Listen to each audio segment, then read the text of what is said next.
प्रेम से बोलिए श्री गणेश जी की जय। प्रेम से बोलिए लक्ष्मी नारायण भगवान की जय। महालक्ष्मी माता की जय। प्रेम से बोलिए श्री दत्तात्रेय महाराज की जय।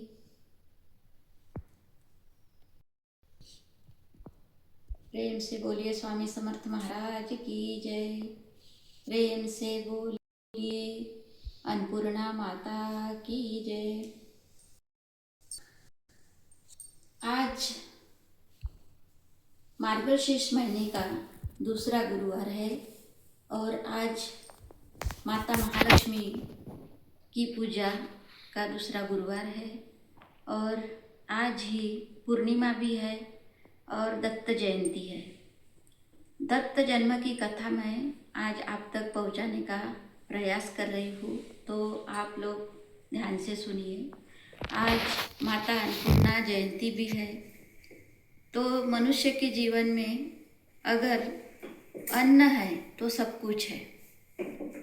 अन्न इस शरीर को जीने के लिए आवश्यक है। तो आज माता अन्नपूर्णा की पूजा भी ज़रूर करना चाहिए। अपने किचन में, अपने रसोई में माता अन्नपूर्णा के नाम से दिया लगाओ और रसोई को साफ सुथरा रखो। हल्दी कुंकू से माता अन्नपूर्णा का पूजन करो। मूर्ति हो तो मूर्ति रखो, नहीं तो ऐसे ही मन में भाव बनाकर पूजा करो और थोड़ा दीपक वगैरह लगा के थोड़ा जो भी मीठा बनाएंगे उसका प्रसाद माता को आप लोग भोग के रूप में आज चढ़ा दीजिए। तो अब दत्त भगवान का जन्म कैसे हुआ, दत्त जयंती क्यों मनाते हैं, तो ये कहानी मैं आपको बताने जा रही हूँ, तो आप सुनिए। बहुत समय पहले की बात है। तो एक समय नारद मुनि का काम क्या है, सभी दूर भ्रमण करते थे। नारद जी तीनों लोक में भ्रमण करते थे।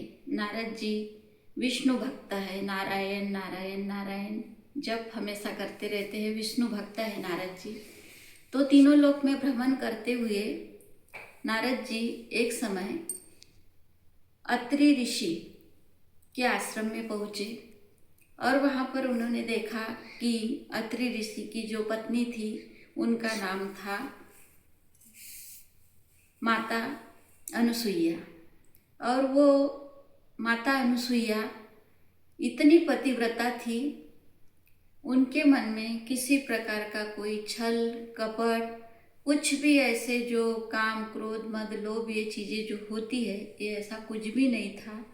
एक तपस्वी थे अत्रि ऋषि और माता अनुसुईया जैसी उन्हें पत्नी मिली थी, तो वो पत्नी उनकी पतिव्रता स्त्री थी।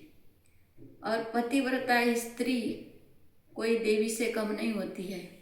अतः आपको एक बात बताना चाहूँगी कि कभी भी किसी स्त्री पर हमें गलत दृष्टि से या लांछन नहीं लगाना चाहिए। हम किसी भी स्त्री को बाहरी रूप से देखते हैं, लेकिन आंतरिक रूप से हमें नहीं पता होता है कि कौन कैसा है। हम बोल देते हैं वो ऐसी है, वो ऐसी है, वो पति की सेवा नहीं करती, वो पति को बोलती, लेकिन किसी स्त्री का हमें न मुझे आपका पता होता है ना आपको मेरा। इसलिए बिना कारण से अगर अपन किसी स्त्री पर लांछन लगाते हैं तो पाप के भागीदार बनते हैं। अतः इसमें पढ़ना ही नहीं चाहिए। मेरा तो कहने का उद्देश्य ये है।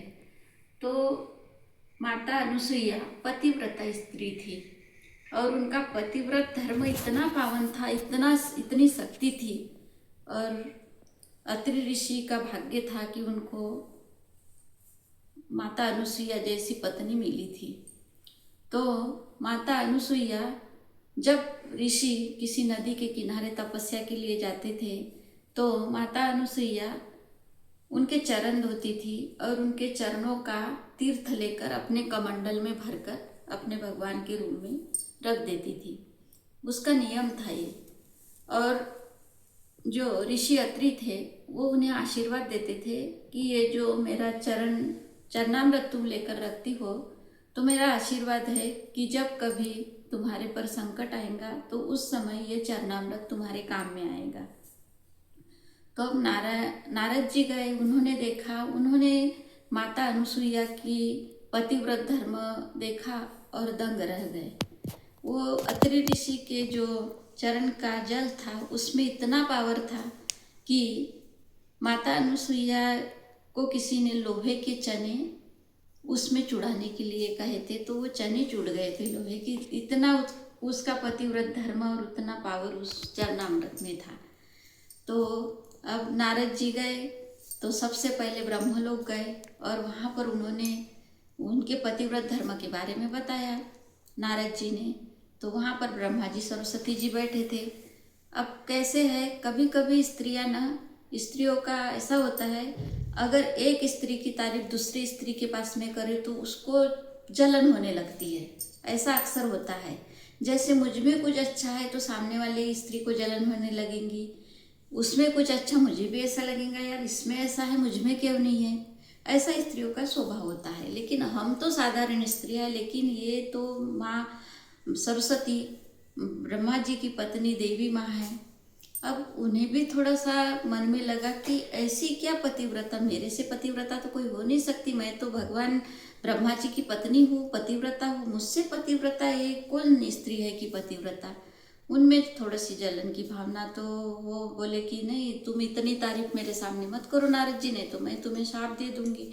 तो नारद जी ने कहा कि भाई श्राप देने के पहले तो आप मुझे श्राप देने के पहले सिद्ध करके दिखाइए ना कि उनकी पतिव्रत धर्म को आप झूठा, आपसे कम है वो, तो ऐसा झूठा ठहरा के दिखाइए तभी श्राप लगेगा। तो बोले कि ठीक है। ऐसे ही वो फिर वैकुंठ लोक गए, विष्णु लोक गए। तो विष्णु जी तो बहुत खुश हो गए, भाई भक्त आए हैं भगवान के घर में, और नारद जी तो नारायण नारायण कितने सारे उठते सोते तक नारायण नारायण, तो उनके मेन भक्त है। वो बहुत खुश हुए। लक्ष्मी जी भी उनका आदर भाव किया। फिर वहाँ भी वैसी ही तारीफ की तो लक्ष्मी जी को भी थोड़ा अटपटा लगा, उन्होंने भी वैसे ही कहा। उन्होंने भी नारद जी ने कहा कि पहले सिद्ध करके दिखाओ फिर शाप देना। अब ऐसा करते करते वो शिवलोक गए कैलाश पर। तो वहाँ पर शंकर जी और पार्वती जी ने उनका स्वागत किया। वहाँ भी उन्होंने माता अनुसुईया की स्तुति गाई। तो पार्वती जी को भी थोड़ा ऐसे ही लगा जैसे ये दो माताओं का वैसे ही। वो भी बोले कि इतनी तारीफ तो मेरे सामने मत करो, शाप दूंगी। बोले कि नहीं माँ, आप मुझे शाप नहीं दे सकती, पहले आपको सिद्ध करके बताना होगा कि माता अनुसुईया का पतिव्रत धर्म आपसे कम है। इस प्रकार से फिर उन्होंने सोचा कि चलो ठीक है। तो उन्होंने तीनों एक जगह आई और इकट्ठा हुई और बताया कि नारद जी ने ऐसा ऐसा बताया, तो जरा देखना चाहिए कि अनुसुईया कौन है और इतनी पतिव्रता है ये। तो उन्होंने क्या किया, अपने अपने पतियों से कहा कि आप लोग जाइए और माता अनुसुईया का जो पतिव्रत धर्म है, तो वो कितनी पतिव्रता है उसका पतिव्रत धर्म भंग करना होगा। अब भगवान चिंतित हो गए कि ये कैसा है, वो पतिव्रता है तो उसका पतिव्रत धर्म की परीक्षा तो हम नहीं ले सकते। अब भाई वो गुस्सा भर गई तीनों जने।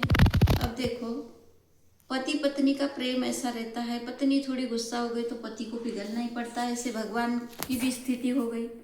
अब चलो ठीक है, तो ये तीनों गए माता अनुसुईया की परीक्षा लेने के लिए।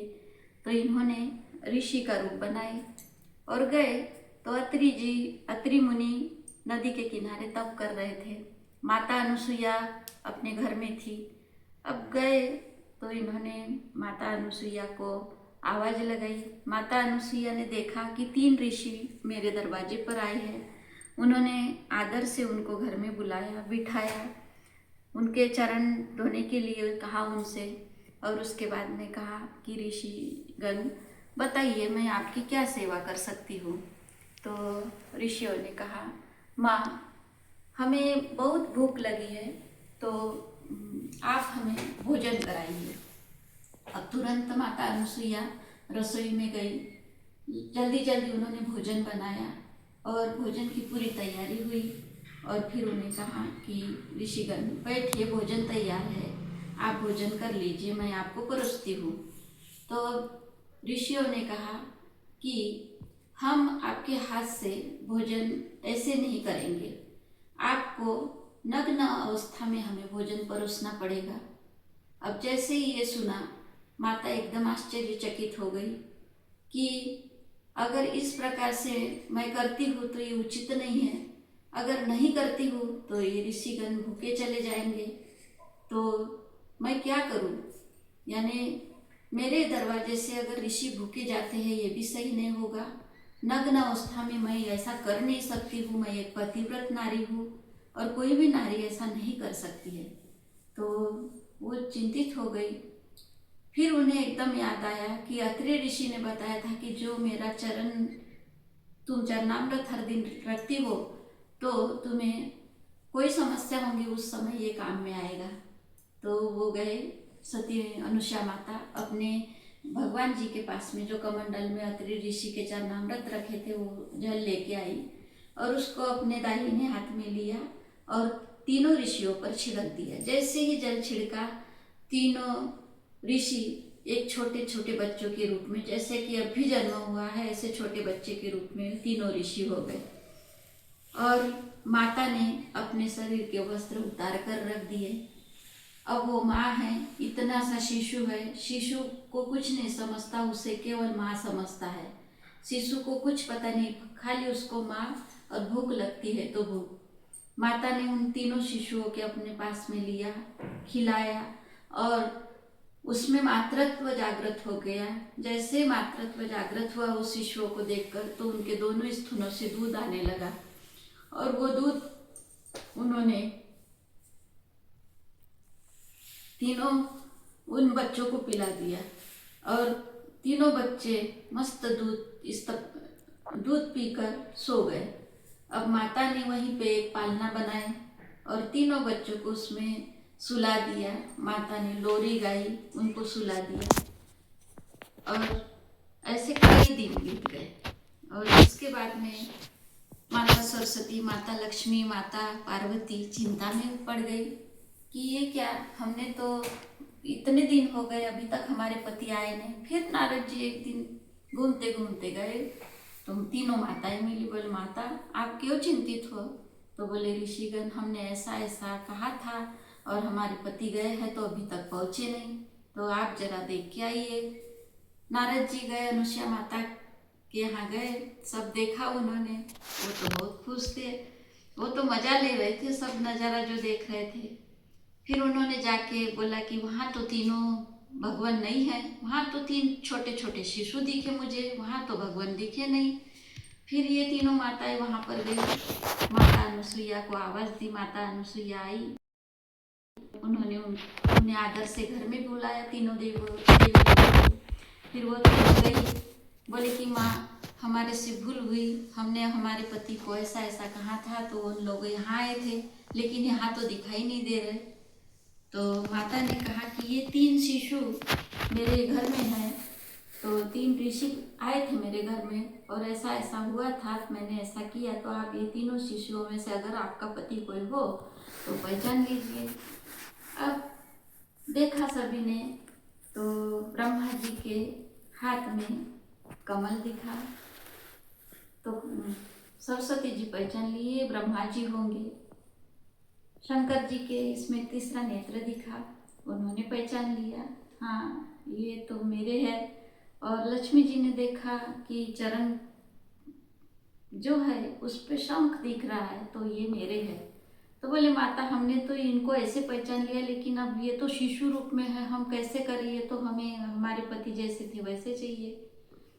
और कैसे तो भी विलाप करने लगी, माता को उन पर दया आ गई। माता जी गई, पुनः अत्रि ऋषि का चरणामृत हाथ में लिया और उन पे छिड़के, तो वो तीनों ऋषि रूप में नहीं, साक्षात ब्रह्मा विष्णु महेश के रूप में वहाँ पर खड़े हो गए। और उन्होंने कहा कि माता पत्नियों के कहने पर हमने आपकी परीक्षा ली तो हमें माफ़ करना, और उन्होंने भी माफ़ी मांगी। तो देखिए ये जो ब्रह्मा विष्णु महेश सरस्वती जी, लक्ष्मी जी, दुर्गा जी, ये तो ये प्रभु की लीला प्रभु ही जाने, इसके बारे में ना हम गलत सोच सकते हैं ना गलत कुछ कह सकते। भाई प्रभु की लीला है, सामने क्या होना था तो ये शायद उनकी लीला है, नहीं तो भगवान थोड़ी ऐसे करेंगे। वो तो भक्त की परीक्षा लेते भी है तो उसमें कुछ अच्छा ही होता है। उन्होंने अब उसमें लिखा है कि कहानी में कि भाई और स्त्री के मन में तो हाँ, स्त्री के मन में ऐसे एक दूसरे के प्रति भाव आते हैं, लेकिन वो तो देविया है, लेकिन उसके पीछे का कुछ अच्छा कारण भी रहा होगा। जैसे कि रावण को मारने के लिए जब राम जी गए तो कुछ ऐसा है, बंदरों के हाथ से, गिलहरी के हाथ से उनकी सेवा होना था, नहीं तो क्या सेतु बांधने की आवश्यकता थी, राम जी तो ऐसे ही जा सकते थे।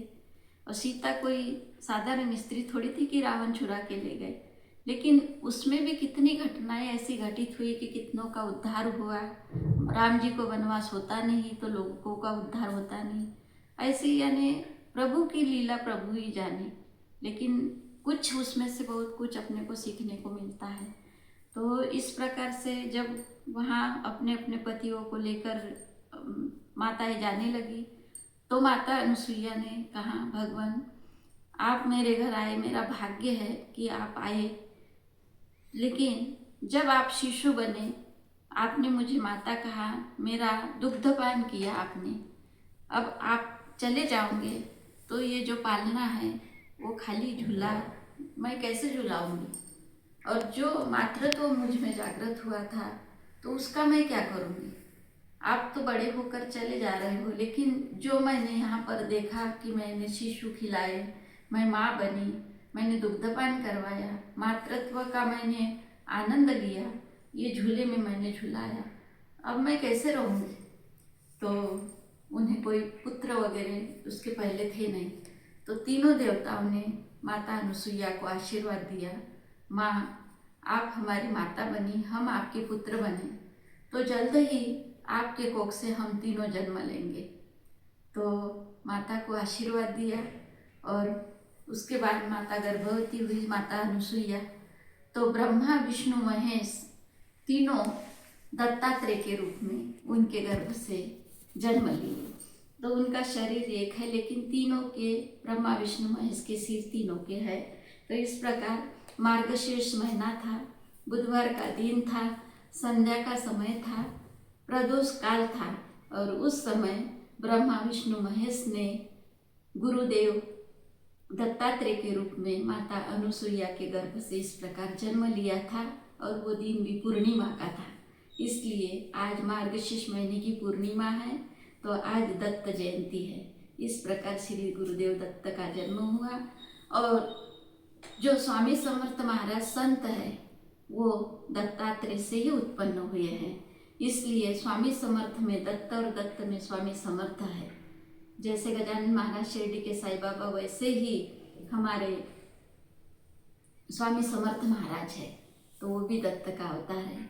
उमर के वृक्ष में दत्त का निवास होता है, इसलिए जो औदुंबर वृक्ष बोलते हैं उसका बहुत महत्व है आज पूजा करने का। केले का नैवेद्य, खीर का नैवेद्य इसका है। कुत्ते की पूजा करना चाहिए। आपने फोटो में देखा होगा कि दत्तात्रेय महाराज के आजू बाजू में कुत्ते बैठे रहते हैं। और देखिए अक्सर अनुसुईया माता जो पारटसिंगा की, वो संत हुई है। ये अनुसुईया माता ऋषि अत्रि की पत्नी थी, और जो पारटसिंगा की अनुसुईया माता वो संत है, वैरागी है वो। तो उनके बाजू में देखो आप, जो साईं बाबा गजानन महाराज, उनके फोटो में देखो कुत्ते बैठे दिखते हैं। वो अपना खाते खाते उनको देते थे, इसलिए ऐसे उनको कुत्तों को खिलाना चाहिए। और अब गांव में पता रहता है कि भाई कुत्ते हैं डाल देते, लेकिन शहर में जो पालतू रहते हैं उनको ही डालना चाहिए। अपन अब कुछ ऐसे सेवा भाव से डालने के, लेकिन कोई कुत्ता कैसा होता है पता नहीं चलता है, तो इसमें तो खिलाते समय आप लोग सावधानी बरतना। लेकिन मैं तो है इसका, अगर पालतू कुत्ता है तो हल्दी नमक की रोटी शर्ट डाल के वगैरह बना के उनको आज खिलाई जाती है।